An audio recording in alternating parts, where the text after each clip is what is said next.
दोस्तों आज की हमारी ये कहानी एक माँ के स्ट्रगल के ऊपर आधारित है। इस वीडियो को आखिर तक देखने के बाद आप भी यही बोलोगे कि वाकई में माँ वो योद्धा है जिसे पूरी दुनिया भी मिलकर नहीं हरा सकती।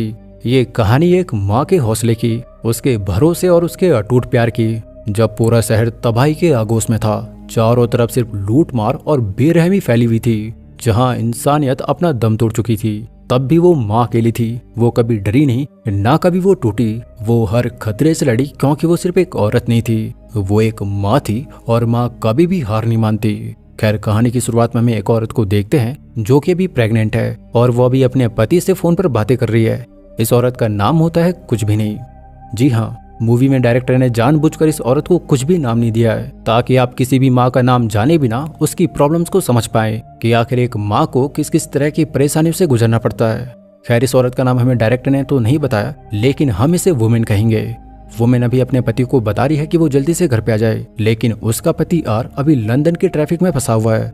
दरअसल इस वक्त पूरे शहर में भयंकर बारिश हो रही है और ये आज नहीं बल्कि लगातार कई दिन से हो रही है, जिसकी वजह से पूरे शहर में पानी भर गया है और जगह जगह पर रोड खराब होने की वजह से बहुत ज्यादा ट्रैफिक लग गया है। और उसे बताता है कि वो चिंता ना करे, वो बहुत ही जल्द उसके पास होगा।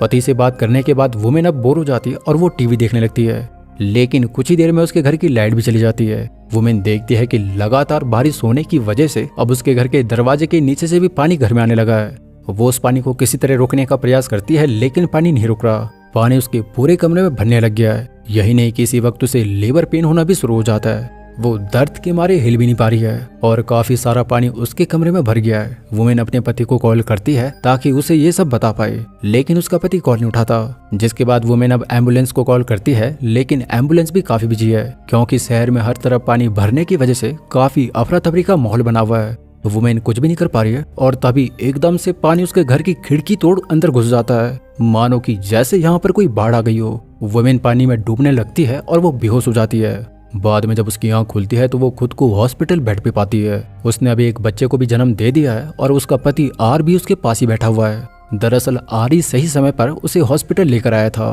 आर काफी ज्यादा खुश है क्योंकि वह भी एक बाप बन चुका है और वुमेन भी काफी खुश है क्योंकि वो भी मरते मरते बची है और वो भी अब एक माँ बन गई है। ये दोनों आपस में बातें कर ही रहे हैं कि तभी यहाँ पर एक अनाउंसमेंट होता है कि हॉस्पिटल में पेशेंट्स की संख्या अब काफी ज्यादा हो रही है, जिसकी वजह से अब वुमेन को जल्दी से डिस्चार्ज करना पड़ेगा।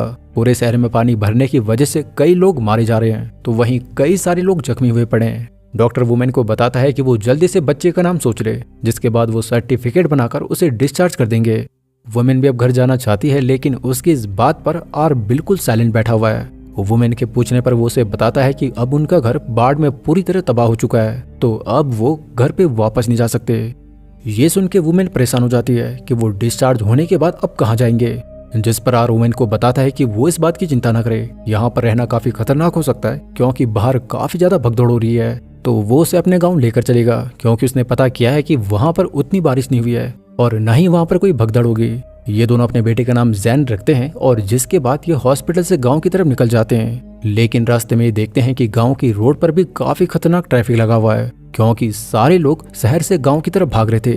अब गांव में भगदड़ ना हो इसलिए जगह जगह पर पुलिस भी लगी हुई है। यहाँ पर पुलिस सिर्फ उन्हीं को गाँव में जाने की परमिशन दे रही थी जो कि गाँव में रहता हो या फिर जिसका कोई रिलेटिव गाँव में हो। पुलिस आर की गाड़ी को भी रोक देती है और पुलिस वाला उसे भी यहाँ से वापस जाने को कहता है। और पुलिस वाले को कहता है कि वो प्लीज उसे जाने दे क्योंकि उनके पास अब कोई भी घर नहीं है। उनके साथ उनका एक बच्चा भी है और वो बचपन से यहीं पर पला बढ़ा है। उसके माता पिता अभी भी यहीं पर रहते हैं और उसे अपनी आईडी भी दिखाता है, लेकिन फिर भी वो पुलिस वाला काफी जिद्दी होता है और वो उसे गाँव जाने से मना कर देता है। लेकिन फिर जब वो देखता है कि उनकी कार की पिछली सीट पर उनका बच्चा भी बैठा हुआ है, तो अब जाकर वो इन्हें जाने देता है। अब जब आर अपनी पत्नी वुमेन को लेकर अपने पेरेंट्स के घर पे पहुंचता है, तो उसके पेरेंट्स उसे देखकर काफी ज्यादा खुश होते हैं। आर की माँ उसे बताती है कि उन्होंने पहले से ही कई दिनों का खाना स्टोर करके रखा हुआ है, इसलिए यहाँ पर खाने पीने की कोई भी कमी नहीं होने वाली है। अब जैसे ही आर और वुमेन खाना खाना बैठते हैं, तो तभी यहाँ पर एक औरत आ जाती है जो कि आर की माँ से खाना लेने के बाद चुपचाप यहाँ से निकल जाती है। और हमें पता लगता है कि इस औरत का बेटा कुछ दिन पहले ऐसे ही खाने लेने बाहर गया हुआ था, लेकिन वो फिर कभी वापस नहीं आया। बाद में पता लगा कि उसका बेटा भगदड़ में मारा गया और अब वो औरत इस दुनिया में बिल्कुल अकेली है। उसका न कोई पति है और न ही अब कोई बेटा।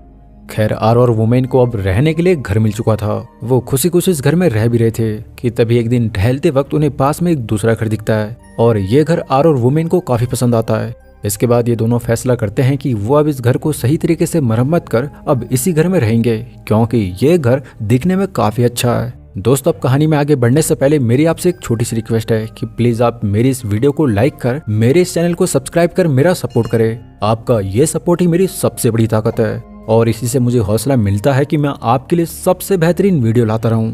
आगे अब इनका पूरा परिवार इस नए घर में शिफ्ट हो जाता है। अब तक सब लोग काफी खुश थे, क्योंकि खाने के लिए इनके पास खाना था और पीने के लिए पानी था। लेकिन जैसे जैसे वक्त बीतता है अब धीरे धीरे सिचुएशन बदलने लगती है।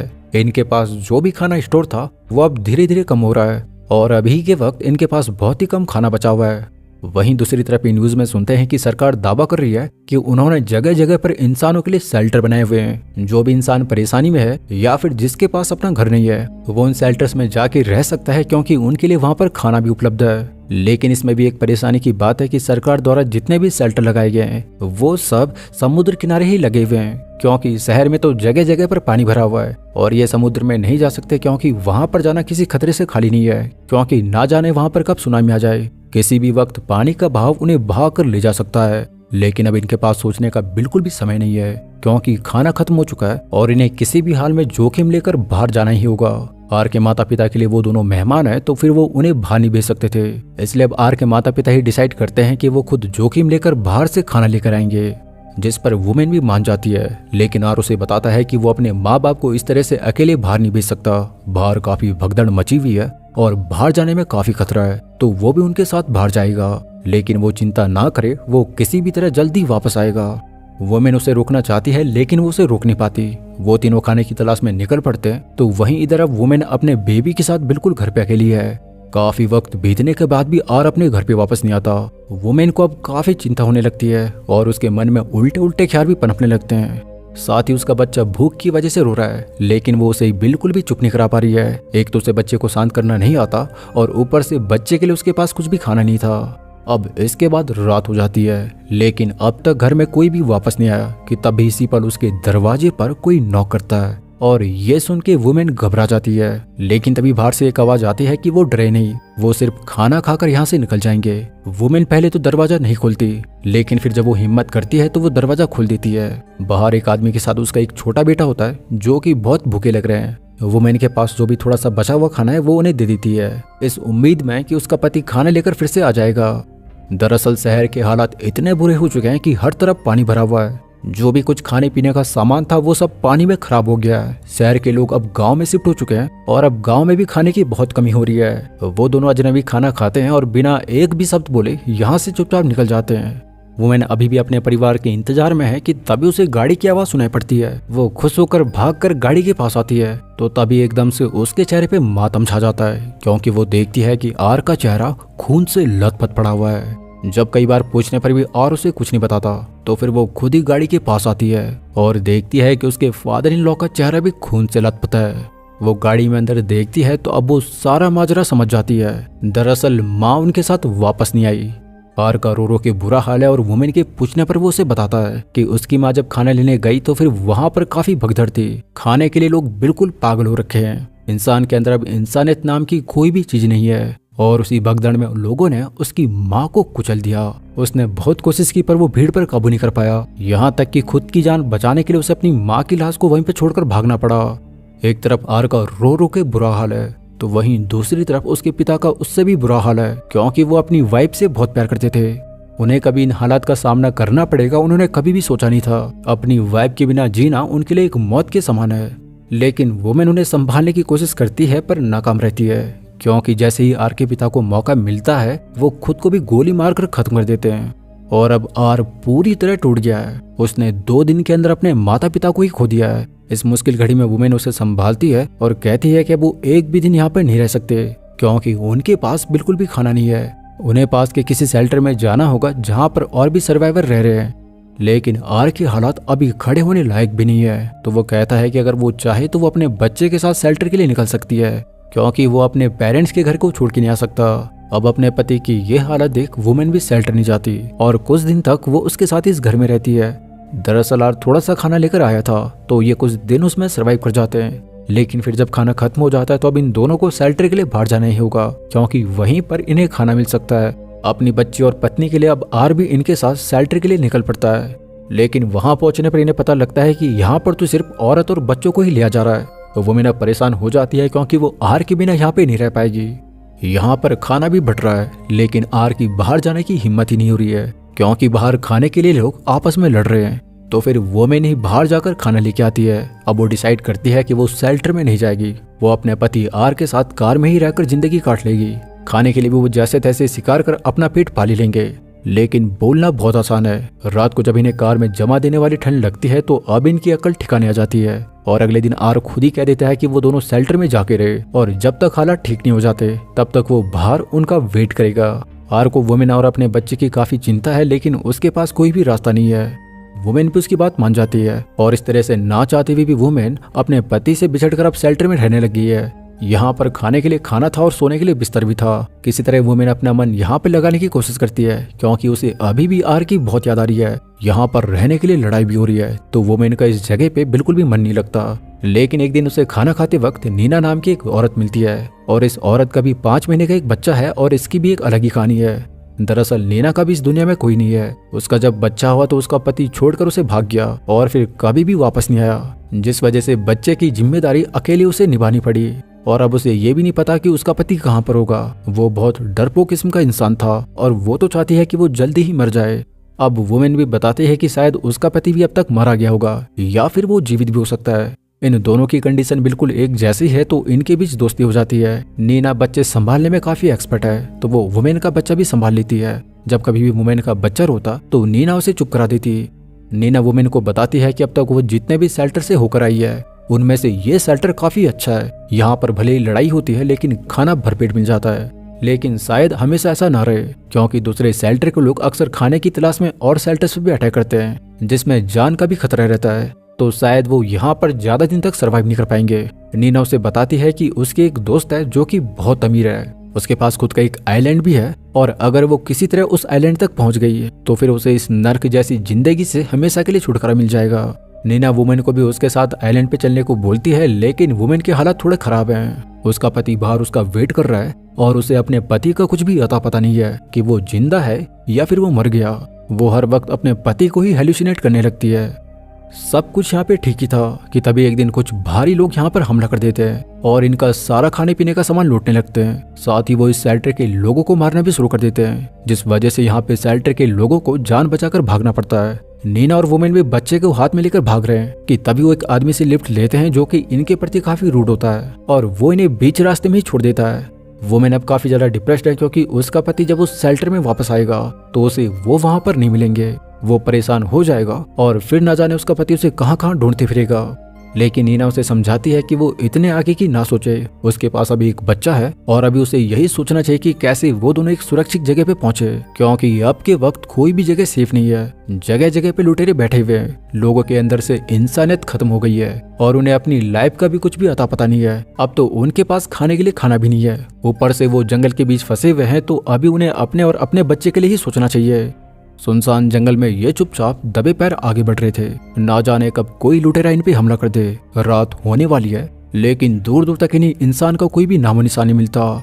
ये आगे बढ़ ही रहे थे कि तभी सनसनाती हवा में इन्हें एक हल्की सी आवाज सुनाई पड़ जाती है और देखने पे इन्हें दूर खड़ा एक आदमी नजर आता है। वो आदमी भी सफर करते करते ही रास्ते में यहीं पर रुक गया था। ये दोनों लड़कियां उसके पास पहुंचती है और उस आदमी के पास थोड़ा बहुत खाना भी होता है। वो बिना कुछ कहे इन्हें खाना ऑफर कर देता है। वो इंसान इनकी भूख और हालत को देख एक पल भी नहीं सोचता, बस वो खाना उनके सामने रख देता है।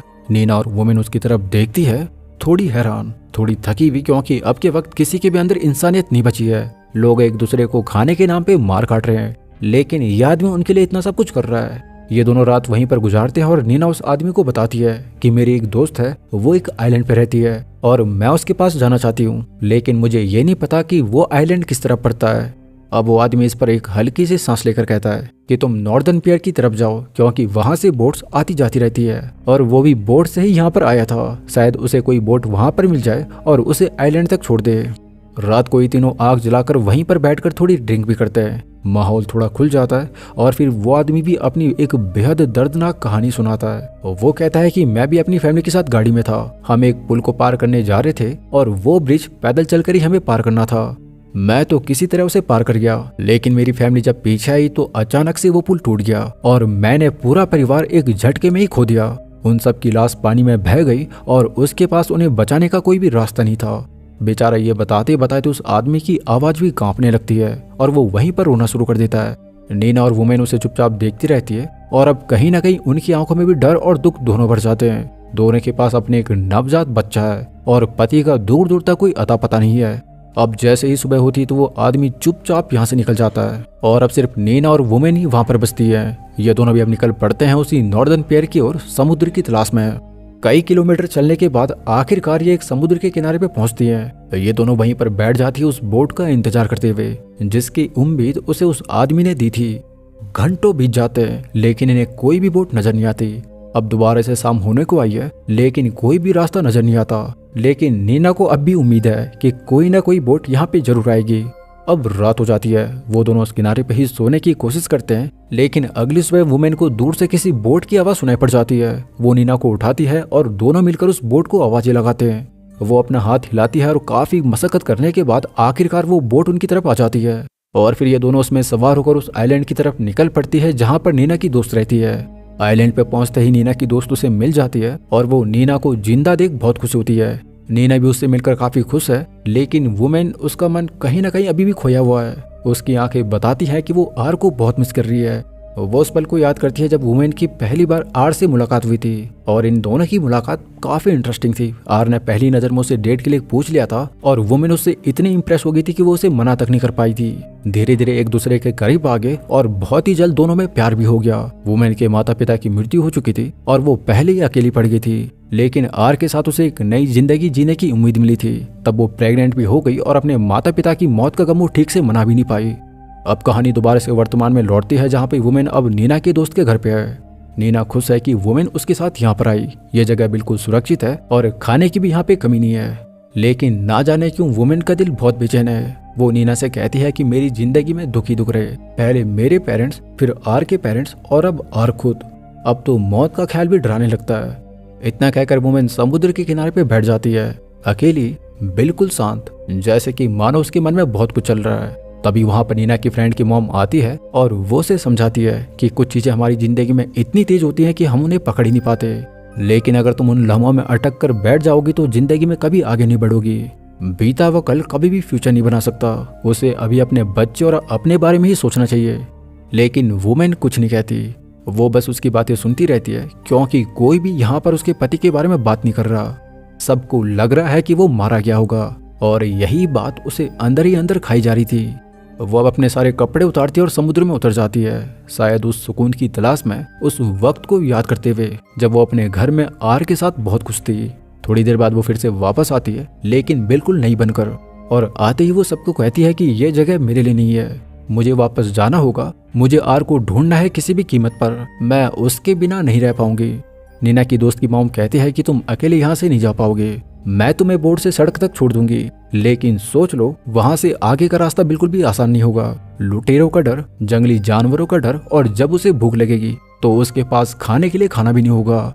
लेकिन वुमेन जवाब देती है कि मैं खुद से लड़ना जानती हूँ, मुझे पता है कि मैं अकेली भी सर्वाइव कर लूंगी। इतना कहकर वो फिर से नीना के पास आती है जो कि वहीं किनारे पे बैठी हुई है। नीना उसे कहती है कि प्लीज वो उसे छोड़कर मत जाओ, और अब तो वो बहुत अच्छे दोस्त भी बन गए हैं। तुम्हारे बिना मेरा मन यहाँ पे बिल्कुल नहीं लगेगा, मैं तुम्हारे बिना अधूरी हूँ। नीना की आंखें नम हो जाती है, लेकिन वुमेन अब पूरी तरह ठान चुकी है। वो नीना को किस कर उसे गले से लगाती है और फिर बिना पीछे देखे यहाँ से निकल जाती है। नीना की फ्रेंड की मॉम से नाव में बिठाकर सड़क तक छोड़ देती है और अब वुमेन का अकेला सफर शुरू होता है। जंगल का रास्ता और भूख से बेहाल, सामने मरे हुए जानवर मिलते हैं। उसके पास खाने को कुछ भी नहीं होता तो वो उन्हें पकाकर खाती है क्योंकि उसके पास कोई भी रास्ता नहीं बचा है। चलते चलते आगे उसे एक गाड़ी दिखती है जिसके पास एक औरत खड़ी है। वुमेन उसे कहती है कि प्लीज वो उसे थोड़ा आगे तक छोड़ दे, लेकिन ये औरत काफी ज्यादा रूड है तो वो वुमेन को बिल्कुल भी भाव नहीं देती।